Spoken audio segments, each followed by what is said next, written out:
Bienvenidos a la sesión de tarde de este seminario y vamos a comenzar por la parte del seminario dedicada a James Drain, que, como creo que saben, ha fallecido recientemente. En esta sesión, en la sesión James Drain, hemos tenido el enorme honor de contar con figuras muy relevantes del campo de la ética y más en concreto de la bioética. Recuerdo, por ejemplo, que nos impartió su última conferencia Mario Bunge desde su domicilio en Canadá, poco antes también de fallecer. El año pasado contamos con la participación de Joseph Fins, al que después también me referiré, y con mi maestro, con Marc Siegels, con Amun Karmi, con el profesor Sadaba, que ha estado esta mañana también con todos vosotros, con todos ustedes. Y este año contamos con la presencia del profesor Bieska, el doctor Bieska, que es también un referente internacional mundial en el campo de la bioética. Sé que posteriormente van a hacer una presentación más amplia, pero permítanme realizar una pequeña introducción. El doctor Carlos Bieska es médico cirujano y profesor de Historia y Filosofía de la Medicina en la Universidad Nacional Autónoma de México desde el año 1967 y profesor de Ética Médica y Decisiones Clínicas desde 1997. Como he dicho, es un referente internacional. Es autor y coautor de más de 100 capítulos de libro y de 180 artículos en revistas científicas. Y por toda su trayectoria, por su obra, ha sido merecedor de numerosas distinciones y reconocimientos, entre ellos el Premio Nacional de Historia de la Medicina en México, el Premio Martín de la Cruz del Gobierno de Cuba, el Premio Joaquín Izquierdo de la Sociedad Mexicana de Historia de la Ciencia y la Tecnología, la Medalla Académica de la Sociedad Mexicana de Historia de la Ciencia y la Tecnología o la Medalla a la Excelencia en la Docencia e Investigación en Historia de la Medicina de Australia. Como he dicho, por este seminario han pasado figuras importantísimas del mundo de la ética y de la bioética. James Drain, al que posteriormente se referirá Benjamín Herreros, es muy conocido por haber traspasado la ética de las virtudes a la relación clínica, y esto me permite, puesto que el profesor Bieska es un profesor de Historia de la Medicina, recordar a otro judío sefardí, un médico cordobés del siglo XII, que, releyendo anoche, recurría a su oración, que quiero dedicar especialmente a mi buen amigo, el profesor Bieska. Dice así Carlos, nos lo dijo ya en el siglo XII, nos lo dice todos los días. Da vigor a mi cuerpo y a mi espíritu, a fin de que estén siempre dispuestos a ayudar con buen ánimo al pobre y al rico, al malo y al bueno, al enemigo igual que al amigo. Haz que en el que sufre yo vea siempre a un ser humano. Estoy segura que de esto nos va a hablar el profesor Bieska, de que en la bioética de este milenio esté siempre presente el ser humano, porque el paciente, por el mero hecho de ser paciente, no deja de ser un ser humano. Muchas gracias.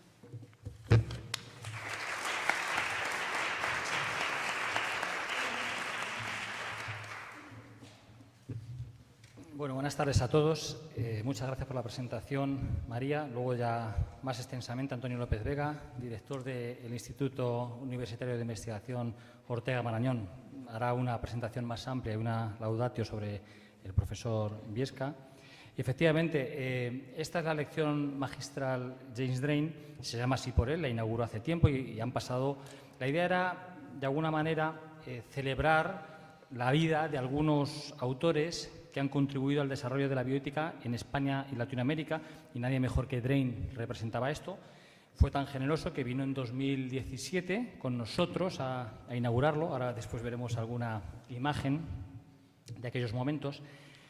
Y bueno, después de él, pues efectivamente ha venido Marc Siegels, Mario Bunge, que no pudo venir, pero nos dio su última conferencia antes de fallecer con 101 años, de Joseph Fins el año pasado, de España Diego Gracia o Javier Sádava. Y bueno, pues uno de los referentes también de la bioética latinoamericana, no cabe duda que es el profesor Biesca, y después le escucharemos. Pero yo voy a dedicar, me van a permitir unos minutos, a rememorar a la figura de James Drain, porque llevan su nombre estas lecciones magistrales, que ya llevamos unas cuantas y esperemos que sigan. Le prometimos a él que su legado iba a seguir a través nuestro y es lo que vamos a intentar. Bueno, James Drain es uno de los fundadores de esta disciplina en la que estamos todos trabajando e interesados, la bioética, y falleció este año, en abril de este año, con 93 años. Era una persona, desde luego, tremendamente, vamos a decir, comprometida con su tiempo, tanto que hemos hablado de esto en relación con Ortega y su tiempo, ¿no? Pues Drain era una persona tremendamente comprometida con el tiempo, y el tiempo que le tocó era el tiempo del nacimiento de la bioética, y se comprometió, como veremos después, mucho con la bioética. Voy a repasar básicamente su vida de la mano de lo que yo creo que son sus principales aportaciones, que van a ser fundamentalmente 4. Su contribución a la libertad de conciencia en el ámbito en el que él trabajó, el catolicismo en el que él se desenvolvió, su compromiso con la vulnerabilidad, con los profesionales sanitarios y finalmente con Iberoamérica. Bueno, y empiezo por su vida. James Drain, esta es una imagen de él siendo joven, cuando era sacerdote, nació en Chester, Pensilvania, en 1930. El mayor de 10 hermanos, en un ambiente proveniente, era una familia que provenía de una Irlanda católica y una familia humilde. Y bueno, pues después de estudiar en un high school, St. James High School, fue al seminario de Little Rock, por lo que él siempre decía, desde muy pequeño había tenido clara su vocación sacerdotal. Y bueno, se vio pronto que tenía mucho talento intelectual y también para las relaciones humanas, para las relaciones sociales, y le enviaron a la Universidad Gregoriana de Roma, que saben muchos de ustedes que es un poco el culmen de los teólogos, donde se gradúan de alguna forma los mejores teólogos. En la Gregoriana él coincidió con Hans Küng y con Joseph Ratzinger, el que sería después Benedicto XVI. Él cuenta que las discusiones entre ellos eran en latín, que se sentaban, por lo visto, Hans Küng y Ratzinger al final al leer el periódico y a discutir en latín, y no hacían mucho caso al profesor. En todo caso, ya en aquella época que se iba él a licenciar en teología, contaba lo siguiente Drain. Dice: mi profesor en teología moral era el padre Francis Hart, que tenía un gran currículum y además era médico. Utilizaba casos médicos para aplicar principios éticos a situaciones concretas. Otro profesor de teología moral era el padre Edwin Hurley, que había escrito varios libros sobre medicina y ética, todo esto evidentemente antes del movimiento de la bioética, y usaba también casos éticos en medicina, como ya saben, decíamos esta mañana que también hacía Aristóteles. Bueno, en 1955 por fin se ordena sacerdote y el primer destino que tuvo fue un hospital, y también decía él, dice: allí me vi cara a cara con muchos de los problemas éticos creados por las nuevas tecnologías, antes de todo lo que hablábamos ayer, y por las nuevas intervenciones médicas, eran los albores de la bioética. Y después de pasar por este hospital, le mandan a un seminario, pues a formar a jóvenes, y como ven que tenía talento, le mandan a Madrid a principios de los 60, dadas sus dotes intelectuales y académicas, y le mandan, hay que entender el ambiente en el cual se estaba forjando el Concilio del Vaticano II, donde se quería abrir la Iglesia a nuevas ideas, a mayor tolerancia. Y él, de alguna manera, en esta idea, pues le mandan allí, y fíjense, la tesis, él va a hacer la tesis doctoral a la Universidad de Madrid y va a hacerla con José Luis Aranguren, el que consideró para siempre el maestro de su vida y el maestro intelectual y el maestro en todos los aspectos. Y le unió una amistad profunda con toda la familia de Aranguren. Bueno, pues la tesis doctoral que hizo y que leyó finalmente en el año 63, Drain, se llamaba así: Las bases de la tolerancia. Y él pues tuvo reuniones en este caso con la Conferencia Episcopal Española, sitúense, años 60, en pleno franquismo, y básicamente él estaba enviado por la parte más abierta y liberal de la Iglesia la idea era humanizar y flexibilizar, es lo que decía él, la ortodoxia católica en España, y bueno, pues en eso estaba él trabajando y que se abriera a unos nuevos tiempos. Piensen que en el año 63 lee la tesis sobre las bases de la tolerancia y en el año 65 es cuando le prohíben a Aranguren, bueno, cuando le retiran la cátedra en Aranguren, por ir un poco a favor de estas ideas de tolerancia y de apertura. Decía que Aranguren fue su maestro. Esta imagen está tomada, bueno, varias imágenes las utilizaré de Jennifer, que está aquí, también alumna y discípula de Drain. Y esta imagen está tomada de su... Él, al entrar en su casa, tenía una foto grandísima de Aranguren. Y esta foto no es de su casa, sino que es de su despacho, donde también tenía una foto de Aranguren. Y ven, ahí abajo a la izquierda se le ve la cara a Drain, ¿no? Reflejado. Por eso me gusta mucho esta imagen, ¿no? Es la imagen que tenía él. Y siempre hablaba de Drain. Este es el título que se les pidió en la Universidad de Madrid por el doctorado que obtuvo en los años 60. Y esta es un pequeño vídeo, me van a permitir a ver si se oye. Son 10 segundos y lo grabó Jennifer también. Y él siempre que te enseñaba su casa, siempre que te enseñaba su centro, lo primero era mostrarte quién era Aranguren, que era su maestro, y te lo explicaba por activa y por pasiva. Y a ver si se puede... Esto es cuando se lo enseñaba a alguna gente.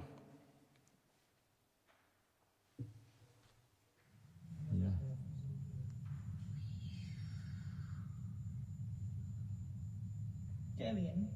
That man is a famous Spanish professor, un profesor español. Aranguren. Claro, él siempre era su obsesión.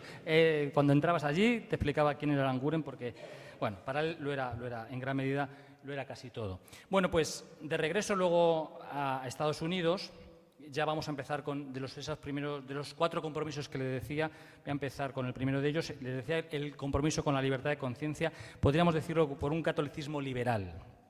Y de alguna forma yendo a lo que suponía para él el compromiso con lo que le daba sentido a su vida, que él era un cristiano completamente convencido y él pensaba que había que cambiar el catolicismo y también el cristianismo.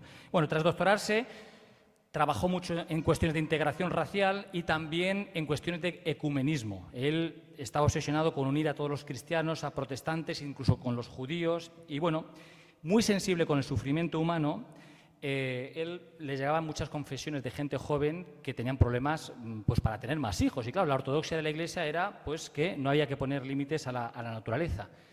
Y él se rebelaba, preparó un artículo y lo escondió, no se atrevió a publicarlo. Y finalmente, en 1967, en Arkansas Gazette, es decir, un periódico, digamos, menor, publica una serie de artículos de los cuales se hacen eco toda la prensa nacional estadounidense, básicamente porque defiende, por motivos de conciencia, los métodos anticonceptivos, y él dice que no está en contra del Evangelio ni está en contra del cristianismo, sino que está basado en otras cosas, estas prohibiciones.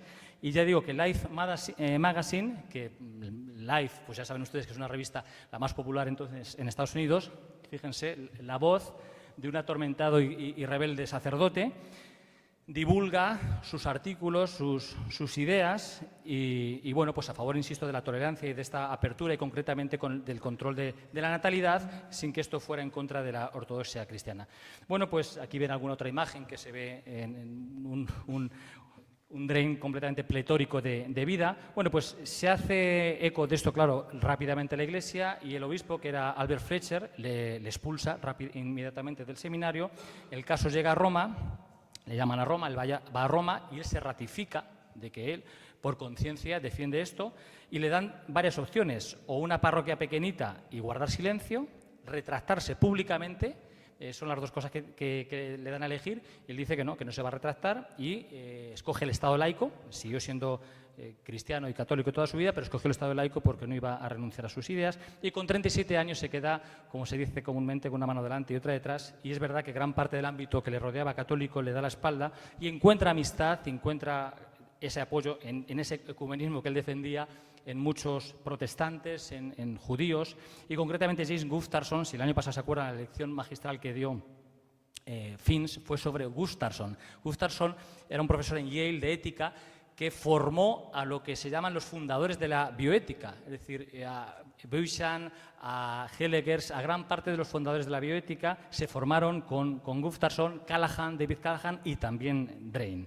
Bueno, pues con Gustafsson tenía un seminario donde trabajaban en las cuestiones de actualidad y bueno, pues en aquella época publica un libro muy importante en la historia de Drain, Authority and Institution, bueno, básicamente todas sus críticas hacia la Iglesia y esta autoridad para él carente de racionalidad. Bueno, en el año 69 a David Callahan y a él le ofrece la Fundación Ford un viaje por todo el mundo para ver cómo estaban las cuestiones del inicio de la vida, sobre todo el aborto, en distintos países y culturas, China, etcétera, etcétera. Y hacen ese viaje. A la vuelta de ese viaje, David Callahan publica Abortion, Law, Choice and Morality, un libro del 70 importantísimo para los albores de la bioética. Funda justo ahí Callahan el Hastings Center, Hellegers funda el Kennedy Institute. Para los que conocen el ámbito de la bioética, pues saben que son las dos primeras instituciones. Y él, aunque le ofrecen irse también a Georgetown, prefiere irse a una pequeña ciudad de Pensilvania, a Edimburgo, donde le dicen que va a tener la oportunidad de formar a gente joven en esto de la bioética. Él no dejó de defender esto del catolicismo abierto y liberal. Esta es una de las publicaciones más interesantes de él, que como ven recibió premios muy importantes, ¿no? Porque tuvo mucho éxito, ¿no? Este libro de More Human Medicine, A Liberal Catholic Bioethics, publicado en 2003, y cuando llegó al papado Bergoglio, le llamó a Drain para un poco intentar bueno, pues recuperar a esas mentes de alguna forma que habían sido más liberales años atrás y que habían sido apartadas. Y bueno, tuvo muchas esperanzas en las ideas de Francisco. Yo no sé luego después qué pensaría, porque ya no está con nosotros para contarnos, ¿no? Bueno, primer compromiso contado. El segundo compromiso les decía que era el compromiso con los más vulnerables, con los más necesitados como parte de su proyecto de vida. Y bueno, continuamos con su vida. Les decía que en los años 70, él, como se va a introducir en este ámbito de la bioética, considera que necesita formarse en cuestiones de sanidad. ¿Por qué? Porque tenía una formación en filosofía y en teología muy sólida, pero claro, no conocía el mundo de la salud, de manera que se fue a la Universidad de Georgetown a tomar clases de medicina y también a la Menninger School of Psychiatry, que es un hospital de psiquiatría conocidísimo en los años 60 y 70 en Estados Unidos, porque revolucionó la psiquiatría. Allí trabajó con Karl Menninger, que bueno, esto es una imagen real de lo que era entonces la Menninger School of Psychiatry, y este es Drain con Karl Menninger, que era el psiquiatra fundador, y allí pues él tuvo la oportunidad de ver la relación clínica con el enfermo mental y cómo el enfermo mental tenía una situación de vulnerabilidad importante y la dificultad que tenía el enfermo mental para tomar decisiones. Y claro, esto le llevó a sensibilizarse y a intentar ayudar a cómo se podían tomar mejores decisiones.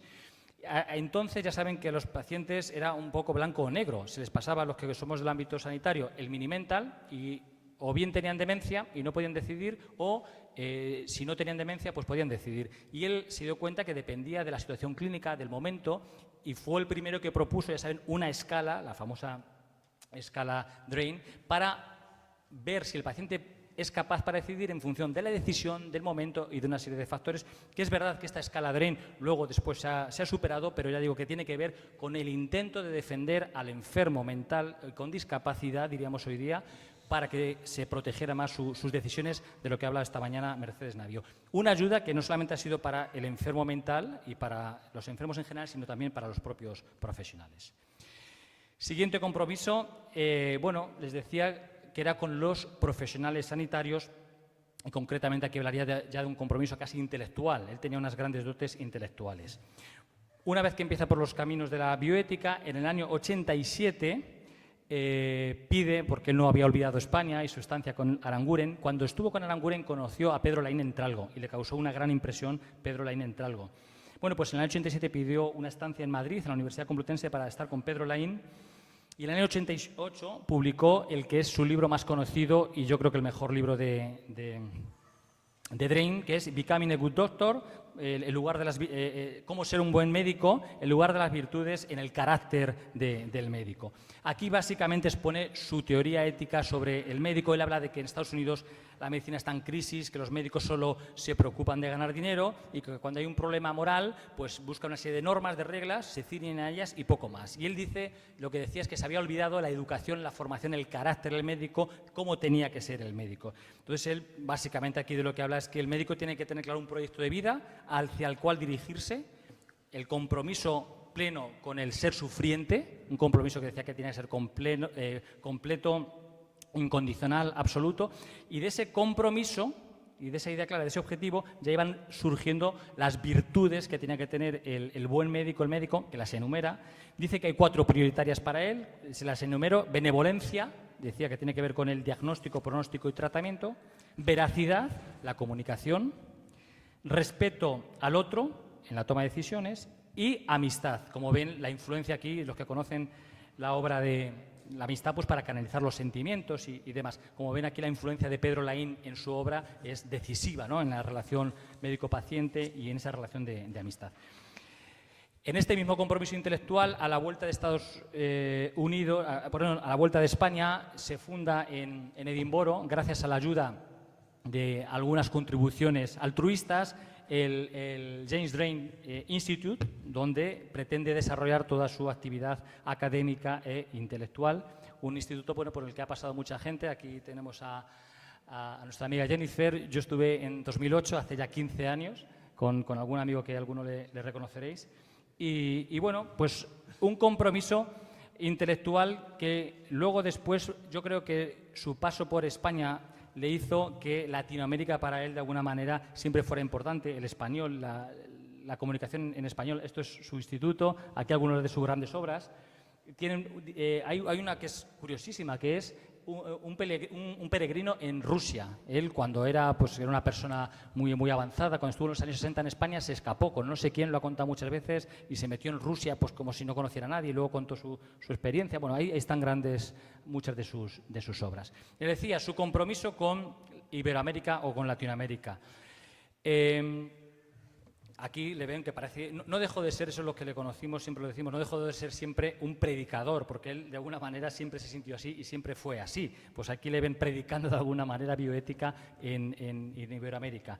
Bueno, pues él influyó mucho, a la hora de hablar de su compromiso con Iberoamérica, pues influyó mucho en la primera generación de bioeticistas españoles. Alguna vez lo hemos dicho, como Diego Gracia conoce la bioética por James Drain. Es decir, Diego Gracia estaba en la historia de la medicina, en la antropología médica, y cuando Drain estuvo en los años 80 con Pedro Laín, se dio cuenta que en Estados Unidos estaba haciendo otra cosa, y Diego Gracia, lo contó hace 2 años, dijo, yo quiero eso. Y se fue con Drain a Estados Unidos, que le dio una vuelta por todo Estados Unidos, por los centros de bioética, y así luego después Diego Gracia pues fue como trajo aquí todas sus ideas y teorías, ¿no? Y en el caso de Latinoamérica e Iberoamérica, en los años 80, la Oficina Panamericana de la Salud le escogió a Drain, bueno, por su trayectoria, para trabajar en el departamento legal e introducir la bioética. Hubo un objetivo claro de la OPS para introducir la bioética, sobre todo en cuestiones de investigación después de una serie de escándalos, y Drain eligió a una serie de líderes, de cabezas, que tenían que desarrollar esta disciplina en Latinoamérica: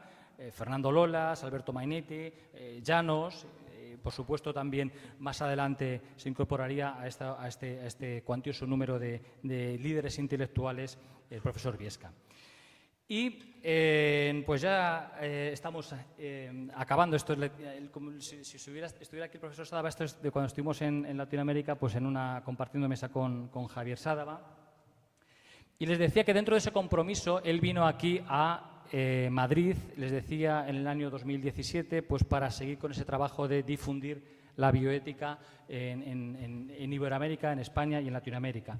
Aquí, pues es cuando inauguró, lo tenemos con Fernando Mandrés, esta lección magistral, tan amable como siempre era James, aquí con algunos de los miembros del instituto, por el cual siempre le estamos agradecidos y vamos a seguir, desde luego, con su obra. Y ya para finalizar, decirles que, como ven, era una persona especial y alegre, que no pasaba desapercibido. Y en lo personal hay que decir que era una persona ejemplar en el puro sentido de la palabra ejemplar. Es decir, eso de las virtudes y ser una persona virtuosa, él realmente lo llevaba a la práctica y era un ejemplo para todos los que estábamos con él y aprendimos mucho, desde luego, de su forma de ser, de cómo ponía en práctica eso que llamamos ética de verdad.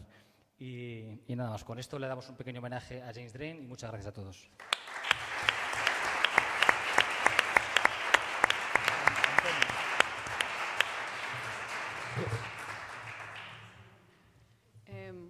Muchas gracias, Benjamín. Yo creo que es un merecidísimo homenaje, ¿no? Y que esté siempre muy presente en nuestro día a día. Y ya voy a presentar a el profesor Antonio López Vega. Es un gran historiador que a su vez realizará la presentación del profesor Biesca. Adelante, Antonio. Muchísimas gracias, profesora Tormo.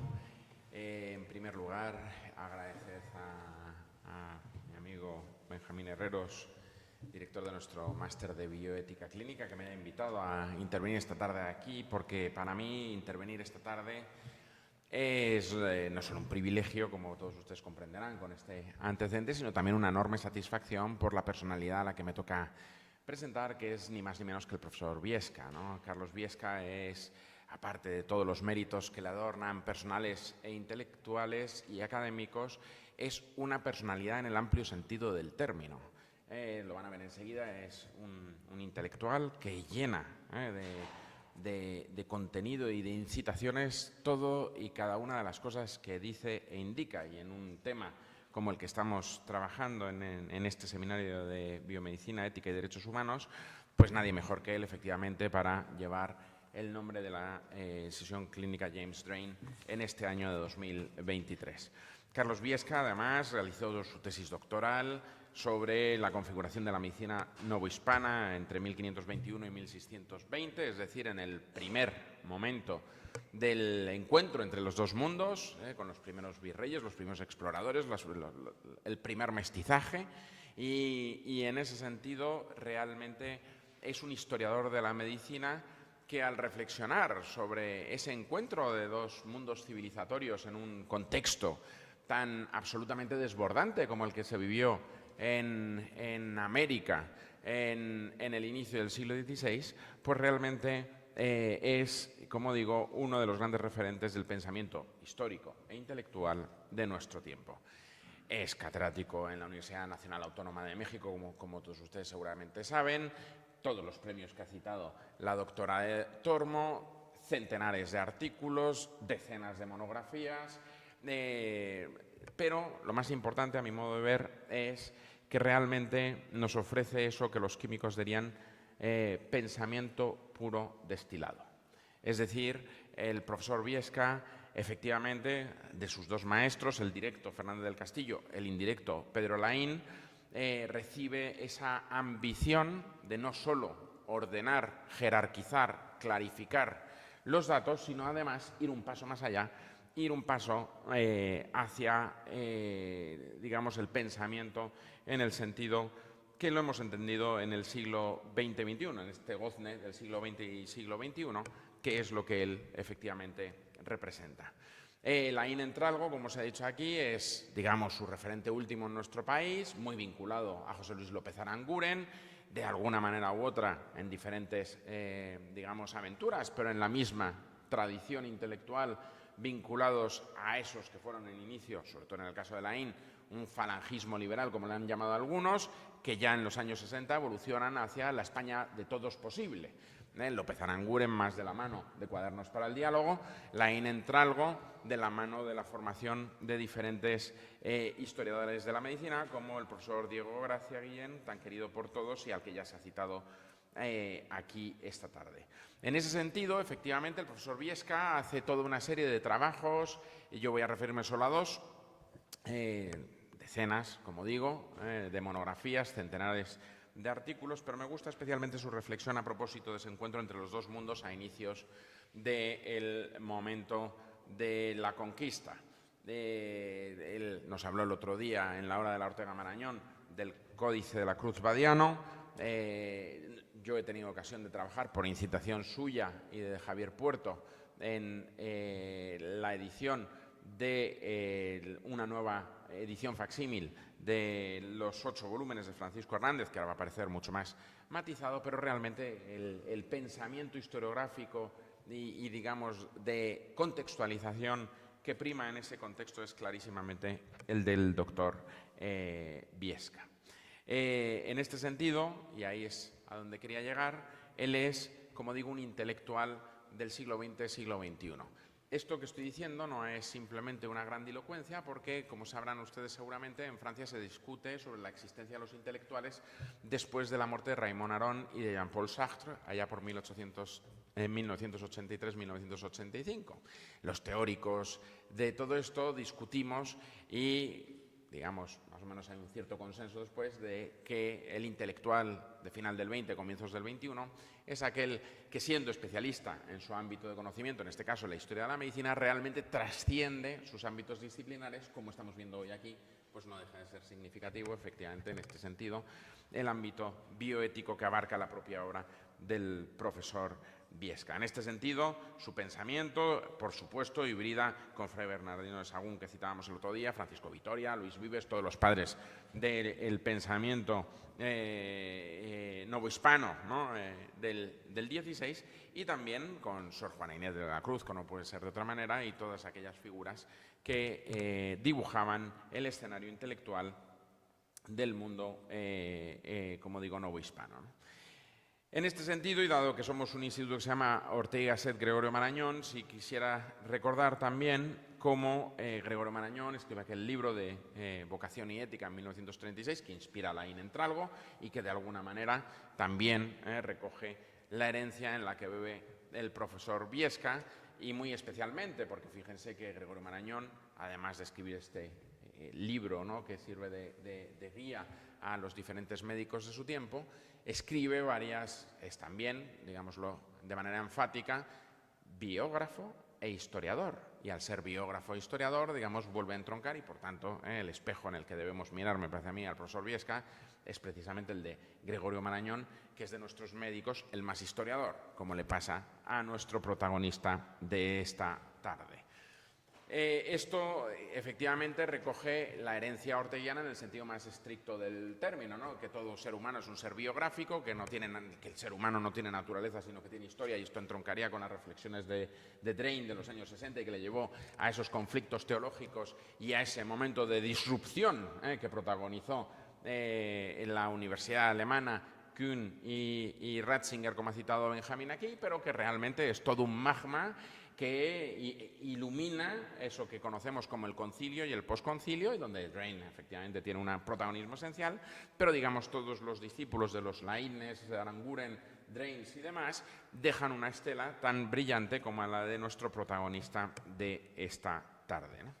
Es un concepto muy interesante también porque se dan cuenta ustedes, aquí se citaba a Drain, se citaba a Aranguren, se cita a Laín Entralgo, se cita a Marañón, todos católicos liberales. Esto quiere decir que el catolicismo es o la profesión religiosa, vamos a decir así, ¿no? Marañón tiene una frase muy graciosa que dice: yo soy de profesión católica, no de ambición católica, ¿no?, en el sentido de el católico liberal es una cuestión de creencias internas, no de imposiciones internas, ¿no? Y por tanto abre un paradigma en su tiempo sobre cómo efectivamente el ecumenismo, esa intimidad religiosa de las personas, no deben ser barreras que contrapongan frente a otros seres humanos que puedan creer otras cosas, ¿no? En ese sentido, por tanto, Carlos Biesca, que como les digo es uno de nuestros grandes referentes, es paradigma de eso que decimos que es ciencia y cultura en español. En los últimos 20, 30 años, como decía Benjamín, en cierta manera, de manera complementaria a lo que voy a decir yo para enfatizar el final de mi intervención, la globalización ha llevado a que el pensamiento, la ciencia y la cultura en español sean efectivamente un bloque. Un bloque que quiere decir, entre otras cosas, aunque esto en España lo hemos entendido regular, que claro, si el bloque es en español, la comunidad hispanoparlante somos 500 o 600 millones de personas. Los Economistas esto lo han visto clarísimamente, me refiero al estudio de José Luis García Delgado y su equipo para ver el valor económico del español, pero en el mundo intelectual y del pensamiento, aquí todavía no se ha entendido bien que el pensamiento en español tiene una capital que es México, lo demás somos provincias. Y, por tanto, tened aquí hoy al catedrático de Historia de la Medicina y el referente intelectual, el profesor Viescas, que tenemos hoy a la capital aquí, a quien tenemos que escuchar todos con mucha atención, porque todos los demás somos sedes subsidiarias de lo que se piensa, se crea, se genera y se produce con proyección mundial, porque además les recuerdo que el centro de las relaciones internacionales ha basculado del Atlántico al Pacífico, de y desde México hacia el mundo. Y, por tanto, creo que no hay mejor elección, querido Benjamín, otra vez has acertado, como siempre, en invitar al profesor Carlos Viesca, que desde luego es no solo un excelente historiador de la medicina, como decimos, o un estupendo intelectual, sino faro y referencia para todos nosotros como el gran intelectual que es, al que estamos deseando escuchar. Muchísimas gracias por su atención.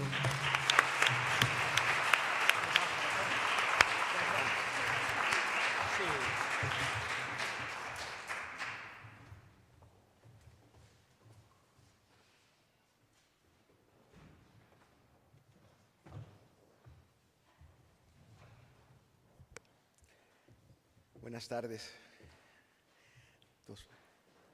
Muchas gracias, pues, ahora sí que a todos los estimados amigos que me han invitado y presentado, en orden, no de aparición, sino de este momento hacia el principio: Antonio López Vega, María Tormo, Benjamín Herreros, que les agradezco muchísimo pues, lo que han dicho. Ahora que hable van a ver que Antonio dio muchas exageraciones, pero me siento muy honrado y halagado. Pero sobre todo, la invitación para estar aquí con ustedes en esta octava celebración de la conferencia James Drain, que es un verdadero honor, que a mí me llenó ahora sí que de orgullo y de júbilo. Mil gracias. Comenzando, tuve el inmenso gusto de conocer al profesor Drain ya muy tarde, ya en la segunda década de este siglo, en algunos congresos de bioética en Santiago de Chile. Y establecimos una amistad que, pues lamentablemente, no duró los 100 años que nos hubiera gustado. Seguramente él y a mí, por supuesto, se mantuviera. Pero las conversaciones que tuvimos y la riqueza de su pensamiento realmente me maravillaron, pero además me dieron muchísimas cosas que pensar y que aprender. Y volviendo a lo mismo que ya mencionaba Benjamín Herreros hace un momento, sus dos libros, el primero y el último que presentaste, Buscar una medicina humana, en el momento en que estamos hablando de la muerte de la medicina humana, como nos han dicho algunos otros filósofos y pensadores, y se pasa a dos cosas verdaderamente graves. Una, la conversión de los pacientes en clientes, que es una aberración en términos de ética médica. Y otra, la tecnificación brutal que ha dado un alejamiento inmenso entre, no digo médicos en particular, sino en todos los profesionales de la atención de la salud y sus pacientes. No quiero decir que hay que tirar a la tecnología a la basura, pero ya iré abundando algunos detalles en este sentido. Usar la tecnología, utilizar la tecnología nos enriquece. Ser súbditos de la tecnología nos deshumaniza y nos empobrece. Pienso que esto es definitivo y que en la atención de la salud esto es doblemente grave, doblemente serio. Ahora, bioéticas y el siglo XXI, los voy a invitar a dar una vueltecita a un rato del siglo XX, los últimos años del siglo XX, para expresar un poco cómo he ido formando mi pensamiento bioético y por qué la proyección con la que quiero concluir esta plática. Llegué a la bioética por culpa de mis maestros que ya mencionaron mis amigos. Francisco Fernández del Castillo, Pedro Laín Entralgo, y otros muchos más cercanos ahí en México, Fernando Martínez Cortés, otro querido amigo, que nunca me dio clases, pero del que aprendí muchas cosas. Y el punto central fue que en el Departamento de Historia y Filosofía de la Medicina, y estoy hablando por ahí de 1980, el doctor Fernández del Castillo y yo, que era su segundo de a bordo en ese momento, y a partir de mediados de 83 me hice cargo de ese departamento cuando él fallece, planteamos que no se podía hablar de historia y filosofía de la medicina sin buscar una dimensión ética seria. ¿Por qué razón? Porque la esencia del acto médico tiene una dimensión ética, una dimensión de compromiso, de cercanía con el paciente, de solidaridad, de compasión, de todas las virtudes que se han venido mencionando en estos 2 días. ¿Y cómo negar esta necesidad? Hacía falta regresar a esto. En México hubo una cosa muy simpática, por ahí de 1902, 1903, un eminente médico y pensador mexicano, Porfirio Parra, dijo que la ética no tenía lugar en la formación del médico, que había que dejarla fuera. ¿Por qué razón? Sí, porque el buen médico debe saber medicina y la ética le llega por sí sola. Aquí yo diría que don Porfirio Parra, que en otros sentidos, por eso dije don, es un gran personaje, aquí se equivocó rotundamente. Igual que otro inmensísimo personaje, Aristóteles, se equivocó también rotundamente cuando dijo que los humanos tienden al bien. Si esto fuera cierto, no necesitaríamos estar hablando de ética. Esto lo dice en la Ética Nicómaco al principio. No necesitaríamos que hubiera abogados, ni leyes, ni ninguna de estas cosas en este mundo. Y algo interesante de lo que se ha hablado esta mañana muy en serio, la importancia del derecho y de la legislación para la bioética, no tendría razón de existir si esto fuera cierto. Lamentablemente no es cierto. Y si bien algunos humanos intentamos tender al bien, intentamos, no siempre nos sale como quisiéramos, ¿verdad? No todos funcionan así. Y hay muchas distorsiones, hay muchas desviaciones que obligan pues a que existan leyes, por ejemplo, ¿verdad? A que existan normas y legislaciones hacia la bioética, como ya vimos unos ejemplos espléndidos esta mañana. Y bueno, dijéramos que es un mal necesario. Segunda situación, entonces, volvamos a insistir en la formación ética de los profesionales en la atención de la salud, en nuestro caso particular de los médicos. ¿A dónde miramos?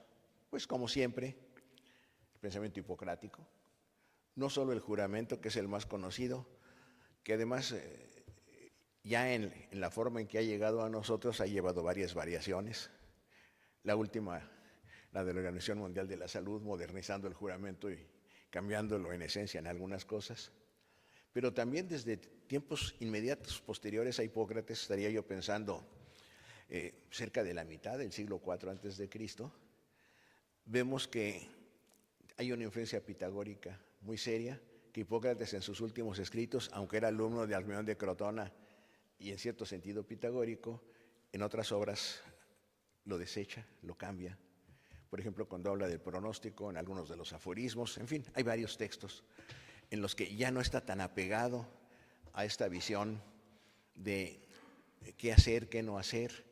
El no hacer cirugía, por ejemplo, dice el médico no debe hacer cirugía, nos dice el texto del juramento, pero en realidad no dice así. No hacer cirugía para extraer la piedra de la vejiga de aquellas gentes que tienen litiasis urinaria. Ese es un tipo de cirugía.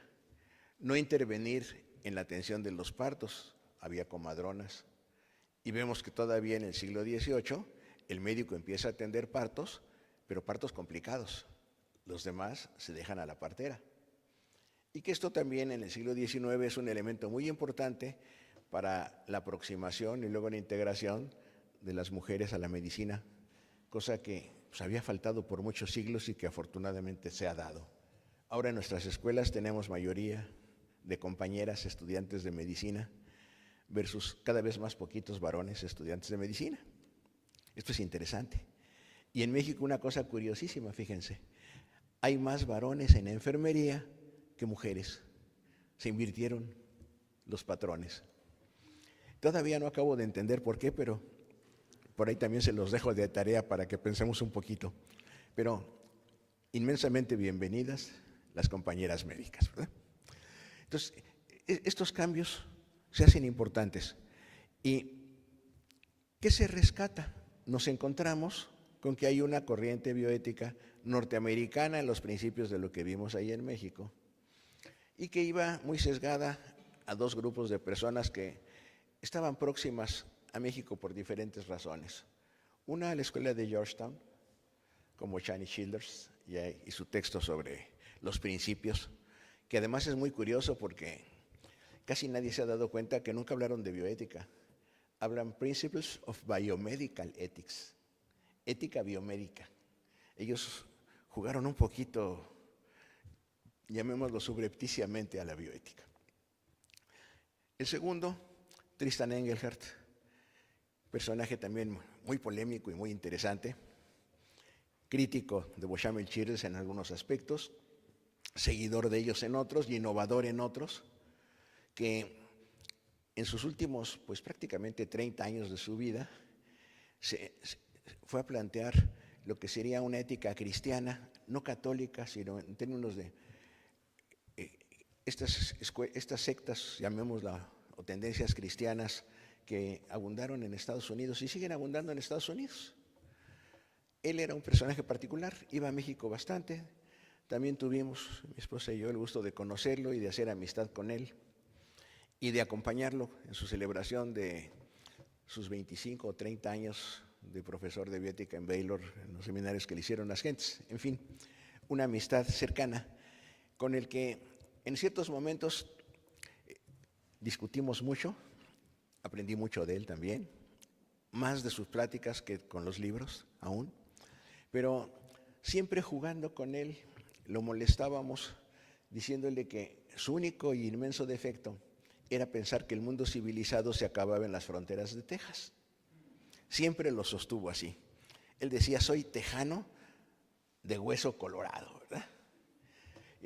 Cosa también curiosa porque sus abuelos llegaron a Texas de otro lado. Inmigraron cuando las guerras napoleónicas y cuando Texas se abre un poquito para inmigrantes anglosajones, que dijéramos en los años 20 del siglo XIX. Engelhardt nos da una visión que es muy interesante y me regreso 2 minutos. Potter y el origen de la bioética. Potter era bioquímico y se había dedicado inmensamente a estudiar los citotóxicos, las nuevas medicaciones contra el cáncer. Estamos a mediados de los años 60 del siglo XX.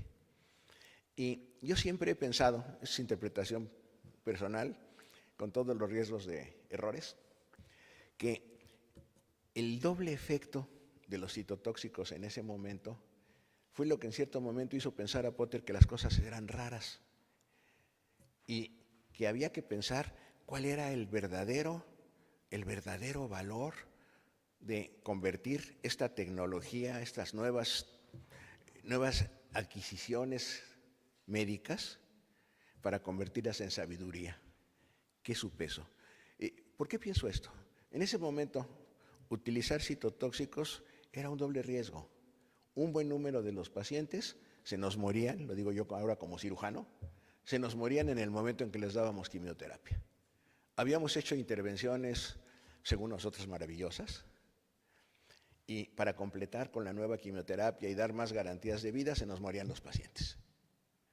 A mí eso me hizo un rato no dar quimioterapias y pensar a la antigüita. Después vamos entrando de nuevo y vamos dando su valor y su peso a cada cosa. Pero yo pienso que eso hizo mucho reflexionar a Potter. ¿Qué significa que una inmensa ventaja mate gente?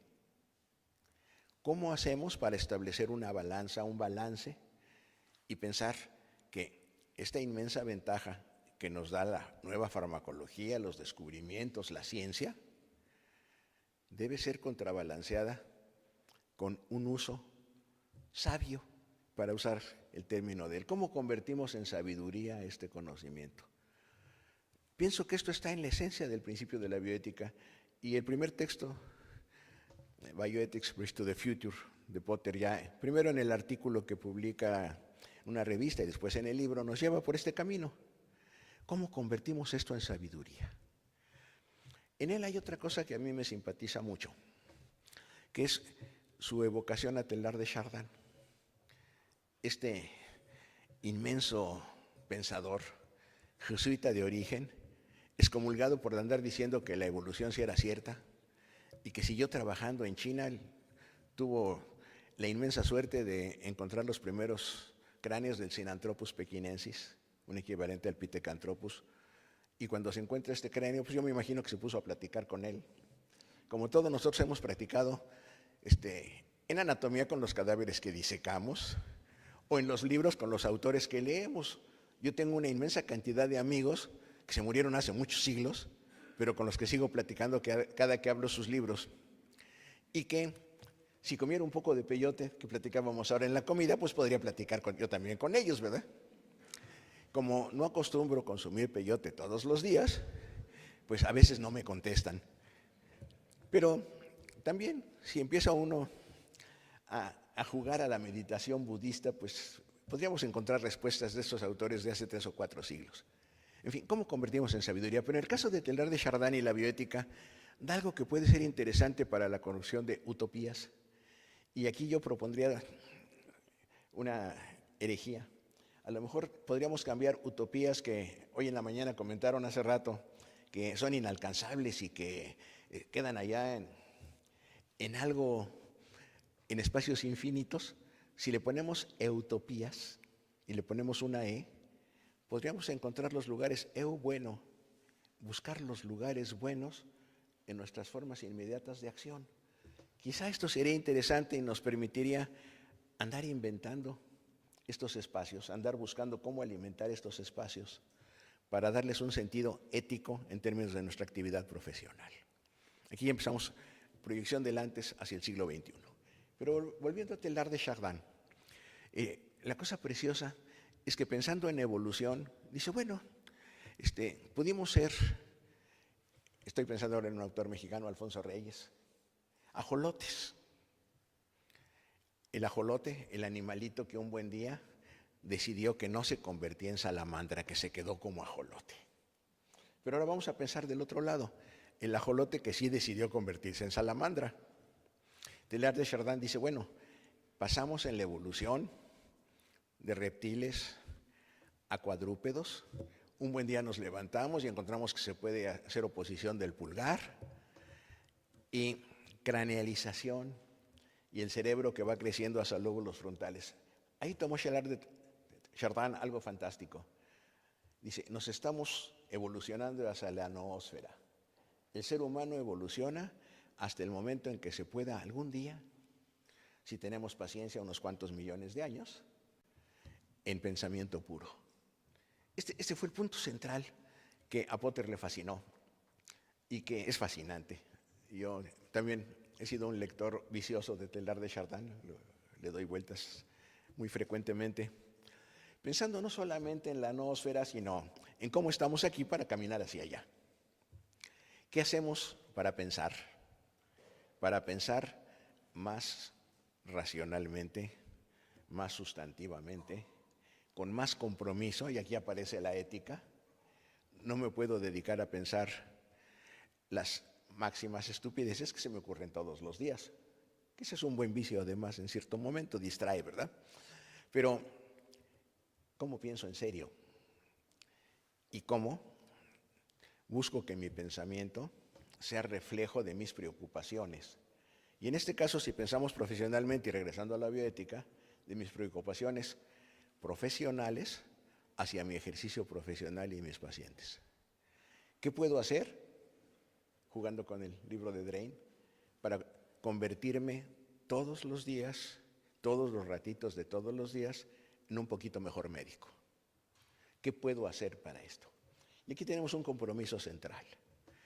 Esta bioética que heredamos hacia el siglo XXI nos lleva a un punto central: asumir una responsabilidad. Ética de la responsabilidad, aquí Hans Jonas se pondría muy contento, pero jugando en otro sentido, ¿soy responsable ante quién? Ante mí mismo. Nadie te puede cobrar una responsabilidad mayor que la que se cobra uno a sí mismo. Como receta, y jugando con lo que se decían de los pacientes de cirugía estética, me veo en el espejo y cómo me veo mal, vete en otro espejo a ver si te ves mejor. Nos vemos en el espejo y planteo, ¿he cumplido con mis responsabilidades? ¿Puedo sonreír antes o después de lavarme los dientes y seguir adelante por ese día? Es decir, asumo la responsabilidad, que va en otro sentido. Respuesta. ¿Dar respuesta a qué? Y aquí llegaríamos a otro punto central en la bioética médica. ¿Respuesta a qué? Un conocimiento frente a una necesidad.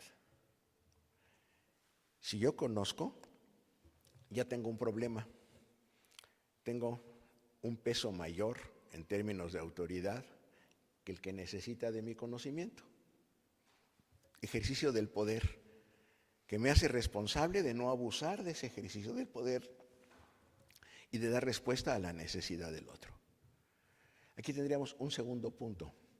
Yo no puedo responder a la necesidad del otro nada más sabiendo medicina, sabiendo bioquímica, sabiendo biología molecular o lo que ustedes quieran. Tengo además que saber quién es el otro. Medicina de personas, no de enfermedades. Es otro punto central. Si no pensamos en la persona enferma, no somos médicos. Somos robots al servicio de no sé qué página de inteligencia artificial o no sé qué página de inteligencia política. ¿Quién sabe cuál de las dos sea peor, verdad? O cuál de las dos pueda ser mejor si logramos que también se haga responsable de lo que se está promoviendo. Respuesta, entonces. Y aquí tendríamos otra situación que es fundamental si pensamos en bioética. ¿Por qué surge y pues se vuelve muy seria la bioética en las áreas clínicas? Porque estamos viviendo una crisis de confianza. El paciente ve en sus médicos, en sus enfermeros, en sus psicólogos, en sus trabajadores sociales en términos de salud, un posible enemigo. No le tengo confianza. Pero también se ha logrado, y esto en cierto sentido es una pandemia que se originó en Estados Unidos, viral, en el sentido de que los profesionales de la atención de la salud tampoco le tenemos confianza a nuestros pacientes. El juego de las demandas aquí tiene un papel perverso gravísimo. ¿Y qué necesitamos hacer? Rescatar la confianza de los pacientes y rescatar la posibilidad de confiar en los pacientes a partir de lo mismo. Y esto lo comentábamos hace un par de días allá en el hospital de HLA. Se plantea de una situación particular. Cuando se cambia de la o el paciente por mi paciente, cuando se cambia el o la médica por mi médico, ahí está la clave. En ese momento estamos logrando la utopía que estábamos jugando hace un momento. Entonces, punto central entonces, una bioética de la responsabilidad. Si ustedes ven, hasta ahorita no he dicho nada de los famosos 4 principios bioéticos de Beauchamp-Childers, que son muy importantes, pero que no son todo. Son formas que nos acercan a la posibilidad de acción y tienen el problema que Diego Gracia ha señalado muy bien. También aprovecho un queridísimo amigo de solamente hace 4 décadas, en el sentido de que son prima facie o ponemos 2 y 2. Yo esto lo he discutido mucho con Diego porque no estoy muy de acuerdo en los 2 y 2 que él escogió. Yo prefiero beneficencia a los otros, porque la supedita, ahorita les voy a platicar un poco de esto, sino cómo te llevan si tienes 4 principios. ¿Y por qué 4 y no 5? ¿O por qué 4 y no 7? Regresamos a Pitágoras y a Hipócrates, o regresamos a las medicinas prehispánicas. 4, pues sí, adelante, atrás, izquierda y derecha, ¿verdad? Pero podrían 6 si ponemos arriba y abajo. En fin, es una forma que tiene que ver con la visión del mundo. Y nos gusta 4 porque estamos pensando que cubrimos todo. Pero, por ejemplo, algunos bioticistas daneses, en este caso Peter Kemp a la cabeza y Reinhoff, plantearon uno central que llamaron de vulnerabilidad, que también con Peter fue también queridísimo amigo hasta que falleció hace no mucho. Discutimos mucho que no era principio de vulnerabilidad, sino de protección de la vulnerabilidad. Si tú tienes un poder y pesa más tu poder ante la necesidad del otro, tu responsabilidad es proteger al vulnerable. No es un principio de vulnerabilidad, todos somos vulnerables. Si estás enfermo, estás vulnerado, pero eres doblemente vulnerable sobre lo que va a venir después. Entonces, este es un principio esencial. Soy responsable de ver por ti y de proteger tu vulnerabilidad. ¿En qué? En la medida de mi conocimiento, en la medida de un diálogo, y ahí entramos a otro punto central, bioética que no es dialógica, no es bioética. Puede ser lo que ustedes gusten y manden, pero no es bioética. Diálogo. ¿Qué es lo que permite el otro punto central que se ha mencionado para arriba y para abajo en estos días, que es la filía, la amistad médica? Y aquí digo médico abarcando todas las profesiones de atención de la salud. ¿Qué se va creando? Un vínculo afectivo con confianza de base entre alguien que tiene una necesidad y alguien que se supone y va a tratar de utilizar todo lo que sabe para solventar esa necesidad, para ayudar al otro. Y aquí hablaríamos beneficencia. ¿Qué busco? Beneficiar. Yo algunas veces le tengo mucho miedo a lo que se ha planteado el principio de no maleficencia, porque se corre un riesgo muy serio. Dicen primum non nocere, que es una traducción al latín del texto griego original, que ese sí está en jónico, sí puede venir de Hipócrates, pero que en términos filológicos rudos, lo que quiere decir es no ir en contra de la naturaleza. Y eso es diferente. Dañas porque vas en contra de la naturaleza, pero no es daño como esencia. Es plantear los límites, no la parálisis. Si digo primero no dañar, pues mejor no opero a nadie porque no le vaya a causar un daño. No inyecto a nadie porque darle un piquete intramuscular o subcutáneo es causarle un daño. Es medir los límites. Y cuando cierto daño, vamos a pensar, cualquier intervención quirúrgica lleva el quitar algo del cuerpo o el sacar algo que estaba dentro del cuerpo. ¿Significa daño? ¿Significa beneficio? Pueden ser las dos cosas. De mi saber hacer y de saber para qué lo hago, es lo que me permite ser beneficente. Pero a partir también del otro, necesito conocer. Otra vez volvemos a la base, pero no basta conocer, sino hay que darle al conocimiento la dimensión ética. Entonces, vamos sumando cosas. Responsabilidad, protección de la vulnerabilidad, beneficencia. Vamos sumando. Y aquí aparece el otro, autonomía. Esa otra persona o ese otro que está frente a mí, que tiene una necesidad, también tiene su corazoncito, como decimos vulgarmente. ¿Qué quiero decir? Tiene una vida, tiene una historia, tiene una biografía, tiene una definición de dónde está, que a veces no nos hemos dado cuenta, pero finalmente sí la tenemos todos. Tiene ciertas aspiraciones, lo que a partir del existencialismo llamamos proyecto de vida. ¿Qué quiero hacer con esta vida que traigo aquí cargando? Muchas veces no nos lo hemos preguntado, pero lo vivimos.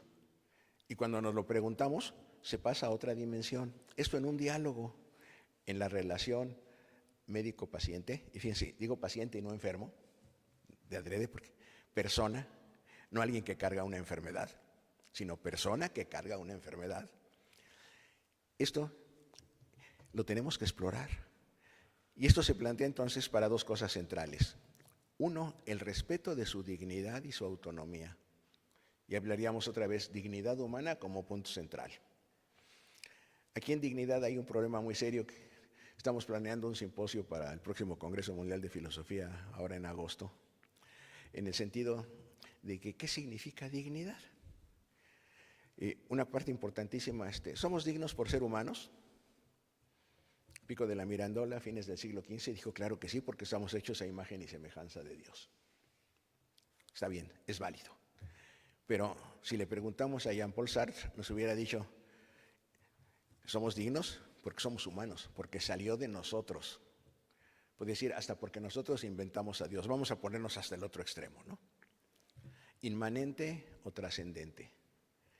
Pero el asunto muy simpático es que los humanos descubrimos que nos interesa ser dignos. Y eso sí es muy importante. Vamos a quedarnos con esto para no meternos en líos. Somos dignos porque somos humanos. Y esto nos lleva a otro problema muy serio. ¿Todos los humanos son humanos? ¿O hay unos medio humanos y otros más humanos? ¿Los flacos son más humanos que los gordos? ¿Los morenos son más humanos que los rubios? Todos somos humanos, fin de cuentas. Y aquí, fíjense, casualmente esto lo que nos vino a poner en orden es un descubrimiento científico de último peso, el genoma humano. Todos los humanos traíamos cargando un genoma humano. Ahora diríamos, excepto algunos pocos, yo me pongo entre ellos, a los que nos pusieron la vacuna de AstraZeneca, porque ya traemos RNA recombinante de chango. Ya nos volvimos un poco menos humanos de lo que éramos hace 2 años, ¿no? Pero nos lleva a otro punto. ¿Ese DNA recombinante nos deshumaniza? No. También sabemos a partir de los análisis del genoma que tenemos el 98.6% de convivencia de genes con los bonobos, una variedad de chimpancés. Son nuestros hermanos muy cercanos. Y esto ha llevado en una macrobioética a plantear por qué no sumamos a los antropoides a las responsabilidades éticas. Esto da para otras muchas charlas. Ahorita lo dejo sin nada más apuntado, ¿verdad? ¿Qué tanto somos bonobos? Yo tenía un amigo que se rascaba así y pues descubrí cuáles eran tus antecedentes más especiales, ¿no? Estaba más cerca de los bonobos que los que nos rascamos así. Bueno, pero esos ya son otros asuntos. Entonces, todos los humanos somos humanos. Y hay otro punto central, tolerancia. Otra virtud fundamental de la que ya se habló con Drain y que es una herencia de valor inapreciable, tolerancia. ¿A qué? A los que no son igualitos a nosotros y a los que no piensan igualito que nosotros. Sobre todo, tolerancia a nivel de pensamiento es fundamental, ¿verdad?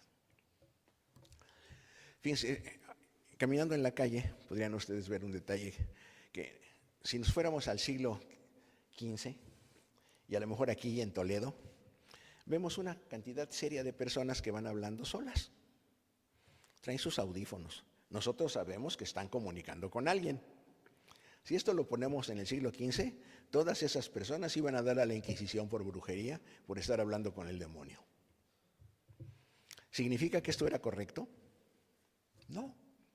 ¿Significa que debemos volvernos intolerantes con los que hablan por teléfono en la calle? Tampoco. Es un juego para plantear dónde y cuándo pueden pasar cosas muy serias. Muchos de los transeúntes que están platicando con su celular irían a la hoguera en el siglo XV. Muchos de ellos, si tuvieran desconectado el celular, pueden ir a los hospitales psiquiátricos en el siglo XXI. Ahí es donde tenemos que poner precaución. ¿Qué significa hablar solo? ¿Qué significa hablar con los espíritus? En este caso, un pariente que está del otro lado de la línea telefónica, ¿no? Son paradojas que nos permiten pensar. Y aquí iríamos a otro punto central. ¿Alguien que es enfermo mental deja de ser humano? No, es un enfermo. Es una persona que tiene un proyecto de vida, que tiene una sensación del mundo y que puede ser no la nuestra, Si viviéramos en una sociedad en donde la mayor parte de la gente fuera esquizofrénica, todos nosotros estaríamos encerrados en un manicomio o nos estarían dando cloropromacina o quién sabe cuáles de los antipsicóticos, ¿no? A lo mejor es estadístico el asunto. También lo dejamos como interrogante. Ahorita, por lo pronto, no tenemos que ir al manicomio ninguno de nosotros, ni al pabellón psiquiátrico. Pero, ¿a dónde voy?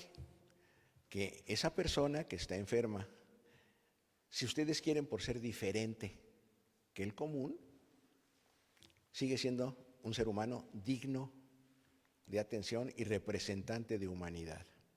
Y esto nos da la responsabilidad de atender, de dar respuesta. Y ahora agregaría 2 virtudes. Y fíjense, ya pasé de los principios a las virtudes. Y en este sentido, me gusta muchísimo en bioética los trabajos de Edmond Pellegrino, un gran bioeticista que no llegó al mundo hispano, ni a México tampoco, pero que sus obras son muy interesantes. Dice, centrémonos en beneficiar y en el cultivo de la virtud. ¿Qué virtudes nos llevarían a esto? 1, solidaridad. Eres diferente que yo, tienes un problema en esta sociedad en la que vivimos, me hago solidario contigo. ¿Para qué? Para poner mi conocimiento a tu servicio. 2, compasión. Una virtud central que cambió completamente el criterio de caridad heredado del cristianismo medieval y que en cierto sentido hablar de compasión nos lleva más al pensamiento budista en la actualidad, en donde compasión, siento contigo. No es caridad, no te doy porque yo tengo lo que tú no tienes, sino siento contigo. No es nada más solidaridad, ahora es llegar a una situación de carácter emotivo, vamos a llamarlo emocional. Me identifico contigo. Y aquí nos lleva a otro punto central sin el cual la bioética no va a poder seguir teniendo los caminos que quisiéramos que tuviera. Ver al otro, otredad en primer lugar, porque respeto tus diferencias, pero como un sí mismo.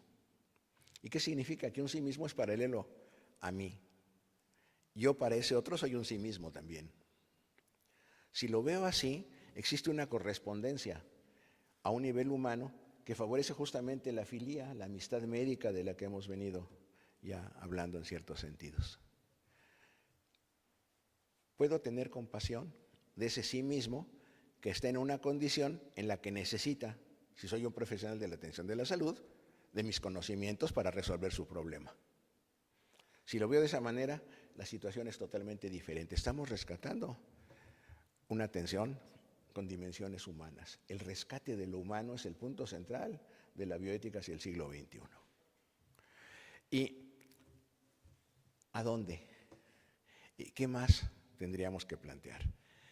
Que ese sí mismo tiene un proyecto de vida y que parte de nuestra responsabilidad es ayudarlo o ayudarla a ver, a analizar su proyecto de vida y analizar los cambios que implica su enfermedad, el tratamiento y la curación de su enfermedad para ese proyecto de vida. Y en cierto sentido poner sobre la mesa, piensa, es una situación de diálogo, bioética dialógica, si no, tampoco es bioética. De diálogo, piensa por dónde quieres ir. Ya no vas a poder esto y aquello, pero se te abren todas estas posibilidades. ¿Qué puedo hacer? Ayudarte en la medida en que yo pueda. Esto ya no depende exclusivamente del tratamiento médico, psicológico, psiquiátrico. Depende de una filia, de una amistad médica en la que yo te pongo sobre la mesa ciertas cosas. Y podemos discutir, podemos platicar, y en la medida de mis posibilidades, porque aquí estamos ya en otra situación, te trataré de ayudar para que logres llevar adelante ese proyecto de vida. Y finalmente, ¿a dónde nos lleva esto? Algo que se planteaba también esta mañana. La búsqueda de la felicidad. Si después de todo esto, como profesionales, podemos a la mañana siguiente vernos en el espejo y sonreír, es un punto central. Ya iría otra cosa fundamental, que sería cómo todos los días me construyo como profesional, pero como mejor persona. Pensando en el título del libro de Drain otra vez, To be a good doctor, ¿no?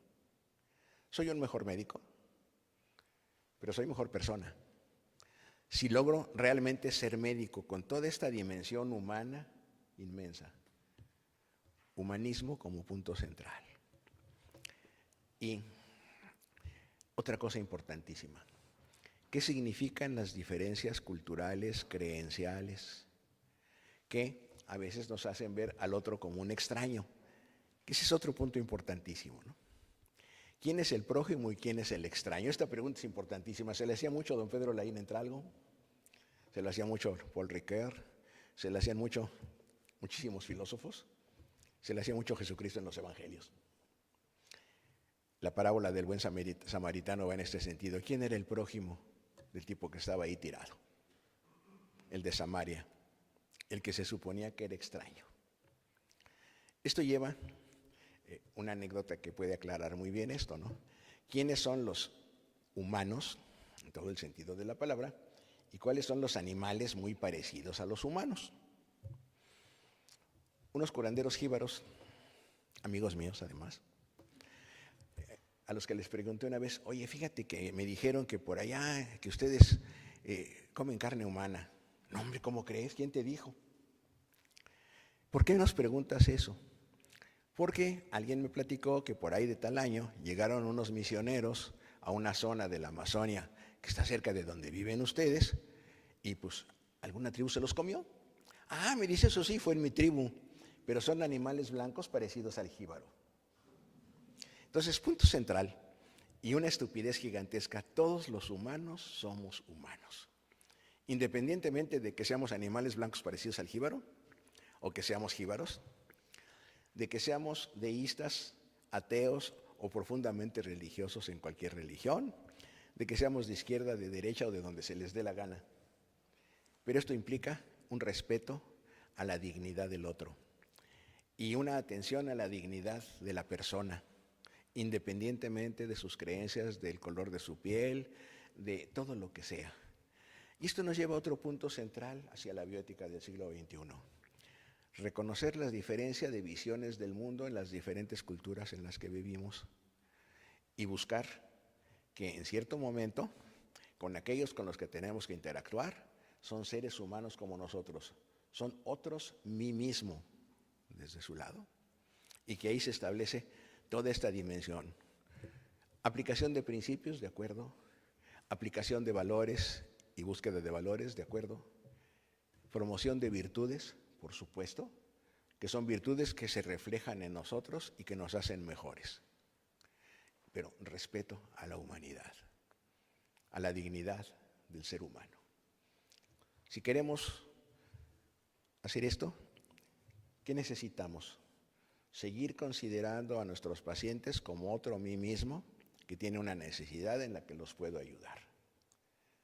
Seguir utilizando las tecnologías y la robótica y la inteligencia artificial y todo como herramientas para mejorar esto, no como situaciones que nos subyugan a ello y que tenemos que seguir lo que nos dicen. Y aquí tendríamos otra obligación ética central, el cultivo del criterio. Criterio que se deriva de experiencias, de pensar en nosotros mismos, de pensar en la humanidad y de plantear que nuestras actividades profesionales tienen la máxima dimensión en términos de humanismo.